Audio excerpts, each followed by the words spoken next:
Doctor Vandana Das വധക്കേസിൽ താൻ ചെയ്ത കുറ്റങ്ങൾ മനഃപൂർവ്വമല്ലെന്നും എന്ത് പ്രായശ്ചിത്തം ചെയ്യാനും താൻ തയ്യാറാണെന്നും പ്രതി സന്ദീപ് കോടതിയിൽ. പ്രതിഭാഗത്തിന്റെയും വാദിഭാഗത്തിന്റെയും വാദങ്ങൾ കേട്ട ശേഷമാണ് ശിക്ഷാവിധി മാറ്റിവെച്ചതായി കോടതി അറിയിച്ചത്.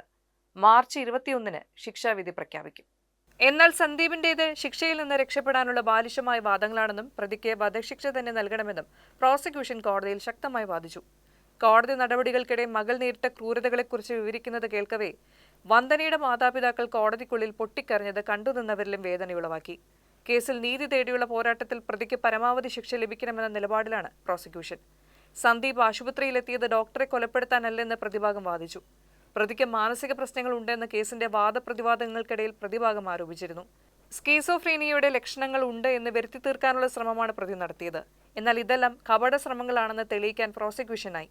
ജയിലിലെ ലൈബ്രറിയിൽ നിന്ന് മാനസികാരോഗ്യ പ്രശ്നങ്ങളുമായി ബന്ധപ്പെട്ട പുസ്തകങ്ങൾ എടുത്ത് വായിച്ച് പഠിച്ച ശേഷം തന്നെ ഇന്റർവ്യൂ ചെയ്യാൻ വന്ന മെഡിക്കൽ ബോർഡിലെ വിദഗ്ധ സൈക്യാട്രി ഡോക്ടർമാരെ കബളിപ്പിക്കുന്ന വഴിതിരിച്ചുവിടുന്ന ഉത്തരങ്ങൾ നൽകിയാണ് പ്രതി കേസിൽ നിന്നും രക്ഷപ്പെടാൻ ശ്രമിച്ചതെന്ന് പ്രോസിക്യൂഷൻ കോടതിയിൽ തെളിയിച്ചിരുന്നു.